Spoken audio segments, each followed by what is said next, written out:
Speaker sir, ధన్యవాదాలు. ఒక ముఖ్యమైన తీర్మానం మీద మాకు అవకాశం కల్పించినందుకు మీ ద్వారా సభకు ధన్యవాదాలు సార్. ముందుగా మా పార్టీ తరఫున గౌరవనీయులు గంగుల కమలాకర్ గారు, కడియం శ్రీహరి గారు, కాలేరు వెంకటేష్ గారు అందరూ చెప్పారు. నేను కూడా తిరిగి మళ్ళీ పునరుద్ఘాటిస్తూ ఉన్నా సార్. ఈ తీర్మానాన్ని పూర్తి స్థాయిలో మా పార్టీ పరంగా పూర్తి స్థాయిలో మనస్ఫూర్తిగా దీన్ని ఆహ్వానిస్తున్నాము, స్వాగతిస్తున్నాము. ప్రభుత్వానికి అభినందనలు కూడా హృదయపూర్వకంగా తెలియజేస్తున్నాం సార్. అధ్యక్ష, కాకపోతే ఒక విషయం చెప్పాలి అధ్యక్ష, ఎందుకంటే ఈ తీర్మానం స్వాగతించదగ్గది అనే మాట అందులో భేదాభిప్రాయం లేదు, భిన్నాభిప్రాయం లేదు.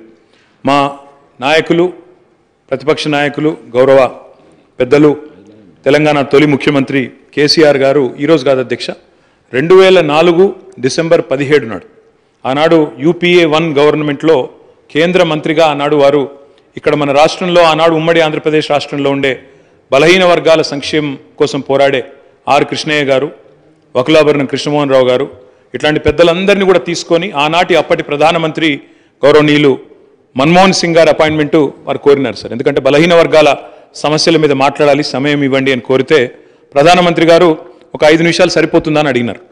5 నిమిషాలు కాదు సార్, ముఖ్యమైన సమస్య మీకు వివరంగా చెప్పాలి, దయచేసి ఒక 40 నిమిషాలు టైం ఇవ్వండి అంటే దాదాపు ప్రధానమంత్రి మన్మోహన్ సింగ్ గారు గంటన్నర సమయం ఇచ్చి డిసెంబర్ 17, 2004 అధ్యక్ష, నేను తేదీతో సహా చెప్తా ఉన్నా, ఆ రోజు పోయి కలిసి సవివరంగా వారికి ఎక్స్ప్లెయిన్ చేయడమే కాకుండా ఆ రోజు పెట్టిన డిమాండ్ కూడా ఒకటే సార్. మా పార్టీ తరఫున ఆనాడు కేంద్ర మంత్రిగా కేసీఆర్ గారు చెప్పిన మాట, అన్ని రాష్ట్రాల్లో బీసీ వెల్ఫేర్ మంత్రిత్వ శాఖలు ఉన్నాయి, కేంద్రంలో లేకపోవడం అనేది శోచనీయం, బాధాకరం.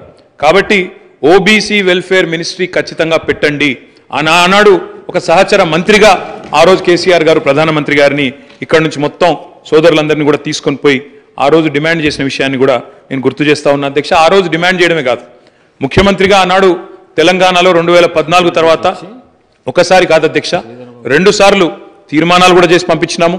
ఆనాడు మళ్ళీ ప్రధానమంత్రి నరేంద్ర మోడీ గారికి కూడా విజ్ఞప్తి చేసినాం, ఓబీసీ వెల్ఫేర్ మినిస్ట్రీ పెట్టండి, పెట్టినట్టయితేనే మీరు బడ్జెట్లో కనీసం 5% పెట్టినా 2 లక్షల కోట్లు వస్తుంది భారతదేశంలోని బలహీన వర్గాలకు అని చెప్పి డిమాండ్ చేసిన పార్టీ బీఆర్ఎస్ పార్టీ అనే మాట కూడా నేను మళ్ళొకసారి గుర్తు చేస్తా ఉన్నా అధ్యక్ష. ఈ తీర్మానాన్ని స్వాగతిస్తూనే కేవలం 2 విషయాలు మాత్రం గౌరవ మంత్రి గారి దృష్టికి